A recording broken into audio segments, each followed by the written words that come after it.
I would like to preface this video by updating you guys a little bit on the car situation that I got a little bit after I shot this video about these two other cars. The car was totaled. Got a car from the insurance people, and the car was definitely totaled. But we got a lot more money out of it than we thought we would. I was surprised by it. The car is worth a little bit south of $6,000. We got $9,500 out of it. How did that happen? So that's going to go towards my mother's new car. And what's going to happen, I explained further in the video, but I thought I'd just stick this in here because it's relevant. So, on with the video. Well, guys, I got some good news. Got a car update. I'm basically inheriting my mom's old Saab 9.5 wagon. So I'm essentially getting the same car back. I'm getting the same car I had, only the wagon version, which is really awesome. So I don't have to get used to driving a new car. And, of course, there's some stickers I got to take off like that, because I don't go to the dad veils. But, hey, I don't like station wagons that much, but, honestly, this car runs a lot better than my Saab did. Like, when you would start my old one up, it wouldn't start up right away. This one, you start it up, there you go. It just runs so much better than my old one. And this one was owned new from the start. It's a one-owner car, so it's given my mother no trouble at all, so I think it'll be quite a reliable car. And the interior, I think, actually looks better. It kind of looks better than that tan that I had before. Let me get a light on here. Yeah, it looks pretty good. It has the same everything. It has the same stereo and everything. It has the same sort of tweeter setup that I'll probably change out if I get fed up with the sound. But after what happened the other day, I don't feel like spending money on car audio. It's just not worth it it's just not worth putting money to a car that's not worth anything, really. So this is the car I've inherited. But I got something more fun than that. Rentals. Yep. Red. We rented a red frickin' Prius. Yes, it's a hybrid. And this window configuration just looks weird, so I can open the trunk here.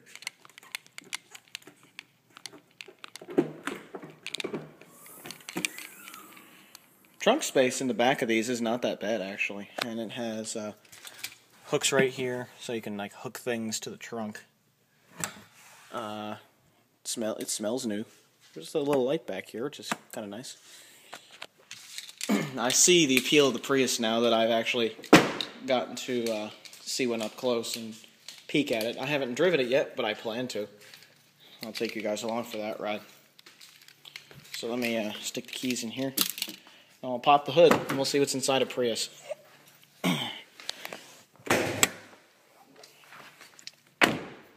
Alright, as you know, the Prius is hybrid, so it uses batteries and an engine. Where are you? There you are.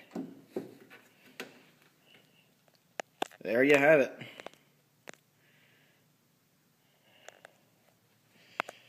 There's your engine. It's quite a small engine. It's a quiet engine, too.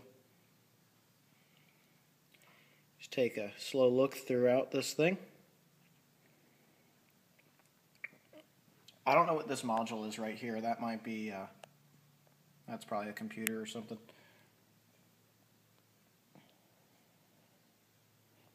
High voltage inside. I wonder what that... Oh, that's an inverter. That's a big inverter. Wow. Yeah, that's the inside of a Prius. These cars have a lot of technology inside. The one thing that I don't like about these is that everything, as far as I can see, is computer controlled. And if something goes wrong, you're kind of screwed. I've seen many Priuses broken down on the highway, actually, so that doesn't instill my confidence. But we can get in here and take a look. I haven't driven this yet, so this should be fun. Well, here we are inside the car. You get a nice big rear view mirror. Some side mirrors that are a little dirty. Here's your steering wheel with some controls on it. Here's your gear shift, which is just a little weird. It's almost like a manual where you do that, where you do this, and it toggles it, then you let it go back. It's like a toggle switch. It's weird. And then to park, you hit that button. There is, just like a BMW, there's a pedal emergency brake, so you can hit that. This is the radio that's in this car. It's a very odd slanted shape, so I don't know if you could replace it with something else. I've never looked into that. And you can change it between kilometers per hour and miles per hour, apparently. These settings are for the highway. Eco mode, when you're on the highway, gives you better gas mileage, apparently. So there you have it. There's a cup holder here. More cup holder there. And a center console thing there. So I'll put the keys in the cup holder, and we'll take this thing for a drive. So let's open the garage door. You can see the garage door opening in the window there.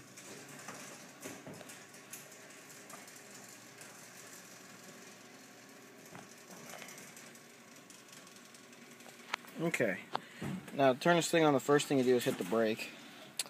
And, well, first I gotta move my seat forward, if I can figure out how to do that. How to...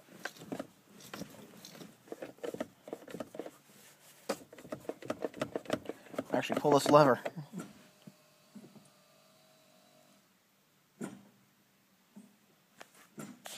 Alright. I hear a compressor in there. So to start the car, it's push button start, so you do that. On. Shh. Very quiet. So I'm going to back out and start the video again. Makes an audible noise when you back up. And then flashes things on the center console there. So let's take this thing for a drive. I've been dying to try a Prius for a long time, so let me back up a little more. And then I have to hold the brake and do this. Now it's in drive. And off we go. There is just barely, there's no sound coming out of this thing. It's so quiet. Which is really surreal for a car like this. I like it. I kind of like it. It's pretty cool. So, the display is digital. As you can see, I'm going like 4 miles an hour, 10 miles an hour there. So,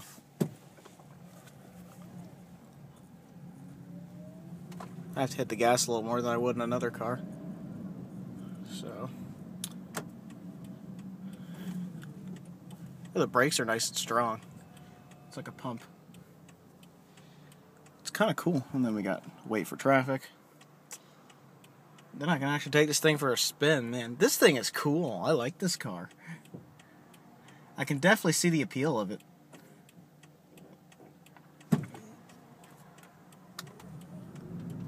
There goes the engine.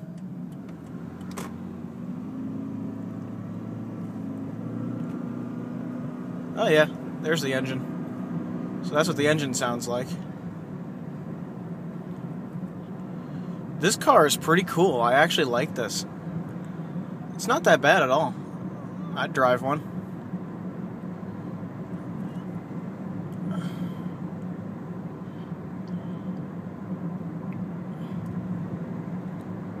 I'm going about 50 in a 45 right now. So this car is very quiet.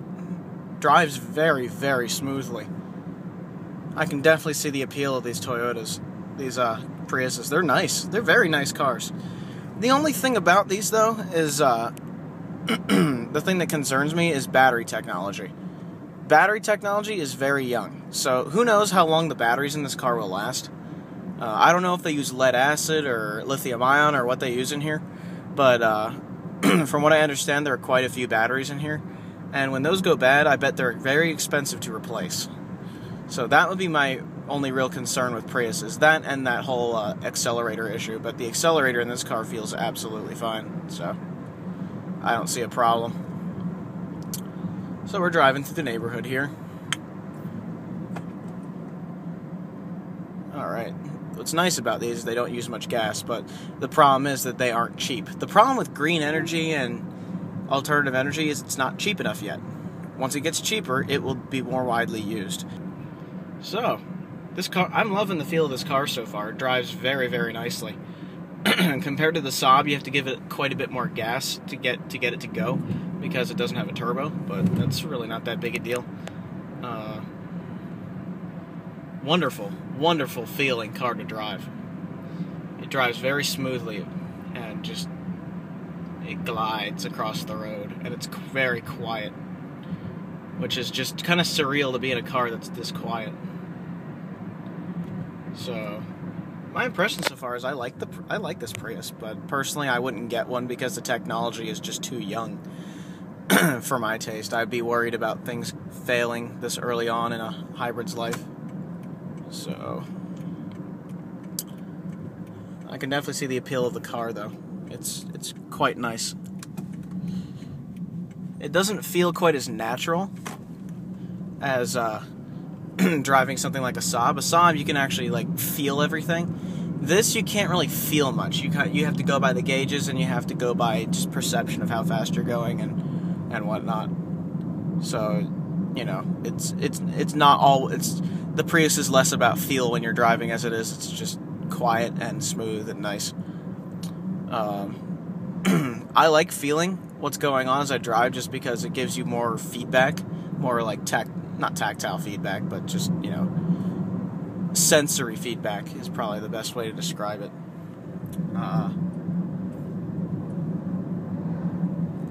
But it drives nicely. I'm pretty impressed with this thing so far. I like it. I really like it. This is why it's fun to rent cars. You get to try out something you've never driven before, and it's great. So what I'm going to do is just drive into a parking lot, and then we'll stop, and, you know, there you have it. There is one thing I don't really like about this Prius, at least this car, is that the gas gauge is digital. So, I don't know. For some reason, that just bothers me. The whole instrument panel is digital, though, so it looks like a vacuum fluorescent display that's in there. If you take a look at it there, see how fast I'm driving there. It's cool, man. It's a really cool car. It's very, very cool, but I'm not sure if it's quite my style. I mean, I'd certainly drive it if I owned one, but I'm not sure if it's quite my style, because I like being able to feel the car when I'm driving it, and you can really feel a Saab, you can really feel most other cars that are a lot more simple than this, but hey, I like this so far. Once we get to a parking lot, I'll stop, and we can look at like the radio and stuff, so let us keep on driving, man. We'll have to hear how the speaker system sounds in this car, although the microphone on this iPhone 4S will not do it justice, I'll tell you that.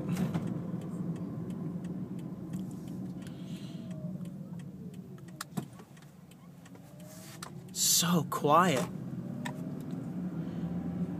See, it's so quiet until you get up to a certain speed.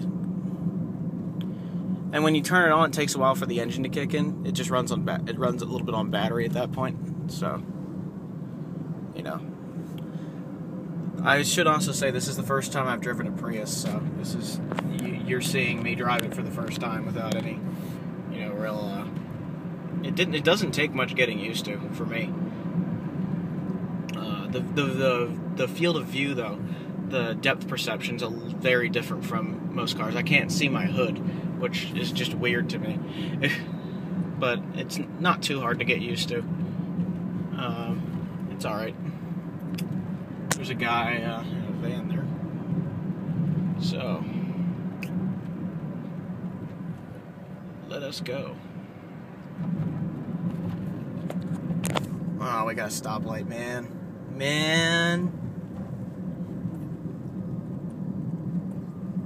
So we can stop here. I can, as I've said before, though, I can definitely see the appeal of this car. It's very nice. Excuse me. Hey, look, there's a CVS pharmacy.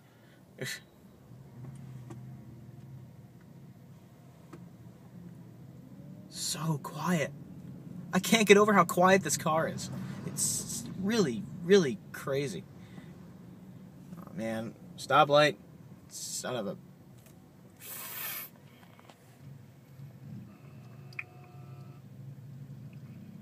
Whenever I hit the brake, I hear a compressor kick on, so I assume that's brake compression.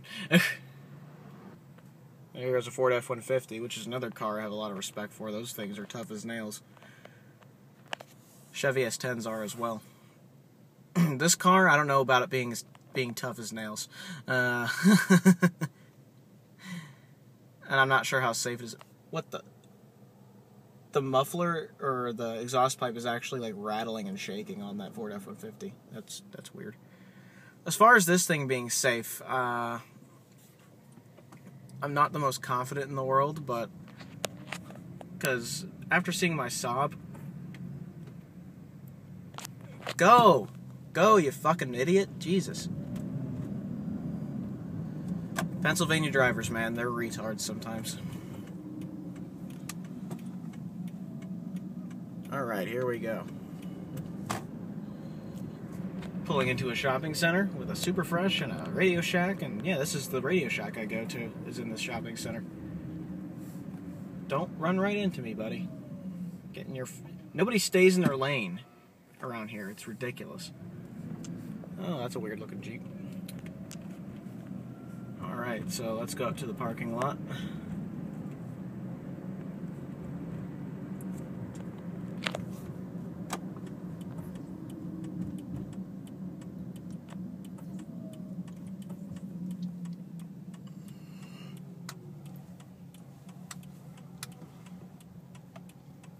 Alright.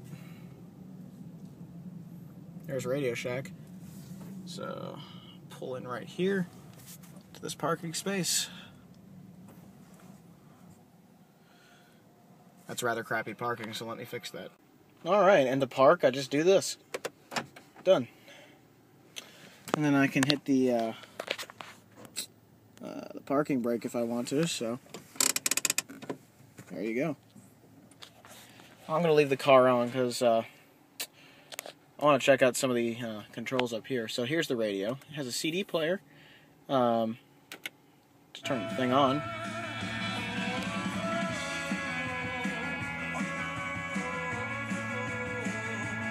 So it actually does show radio stations and stuff, so we could tune. You tune to the classic rock. Actually, I'll do WMMR.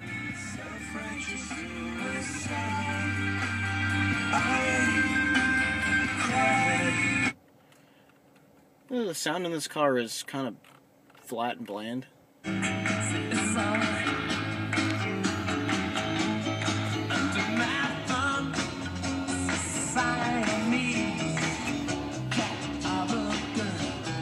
Under my thumb.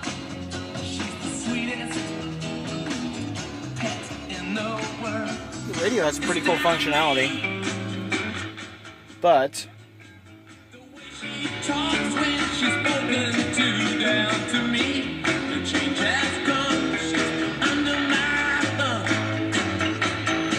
the sound out of the radio is pretty good. I wish this thing had an aux jack. It might, I don't know. I really don't know. But I should get a CD, and the real test would be to get a CD and stick it in here and listen to it. But the car audio system is that's the best way I can describe it, is meh. So there you have it. The climate controls are just standard digital controls. Car seems to cool down pretty well. And there you go. There you have it. Well, this is my first impression of driving a Prius. It's a fun car to drive. Definitely a very fun car to drive. So, I definitely see the appeal of it. It's a lot of fun to drive these. Just because it's a new experience compared with a car that, you know, you could feel what you're doing in and other things. But, hey, it's a very fun car to drive.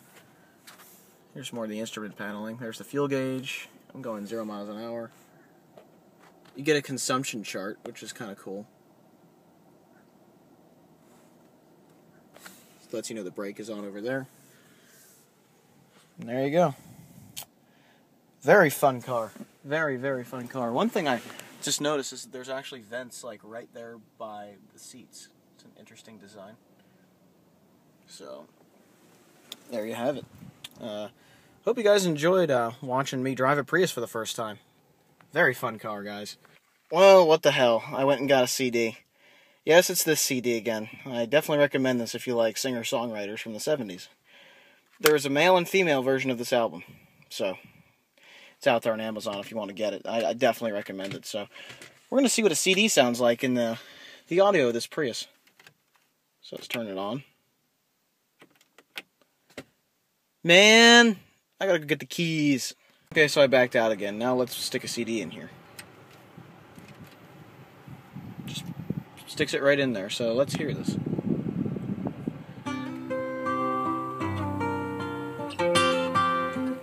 Not bad. There's a serious lack of lower bass though. Treble's great though. Just yesterday morning, they let me know you were gone. Suzanne the plant.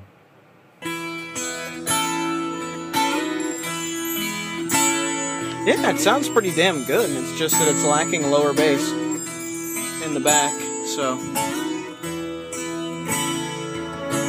There ain't no good guy, there ain't no bad guy. There's only you and me, and we just disagree.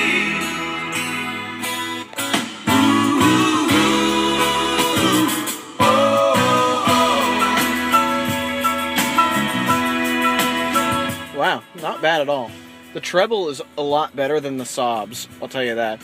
But my old 9.5, poor thing, it had muddy bass, but it had pretty good bass that you could feel. This you don't really get much at all. If you got a place to stay, why should I care? Like a bird. And the bass ain't that bad actually. On the wire. It's just not as deep and you can't feel it as much as you could. Midnight choir. Not bad though.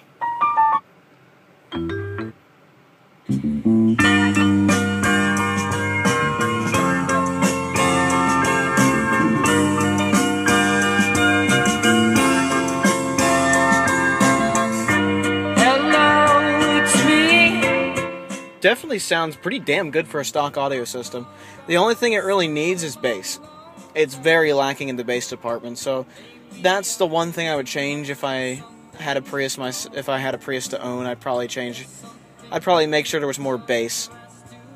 But that's really it. Because bass to me, without bass in music, it's just lifeless to me. So, you know, the highs are great, the mids are great, the bass is kind of weak in the Prius. So, if anybody out there is planning to get a Prius, if you like bass, I would definitely invest in some audio stuff for this car, if you can get it. I don't know if they're dash kits for this car or what have you, but as far as getting some more bass, you might want to put some better speed, maybe put some subs in the back or something. I don't know. I've never fooled with audio in a Prius, so I couldn't tell you. So that's just a demo of the audio in the Prius. Very fun car. I like it.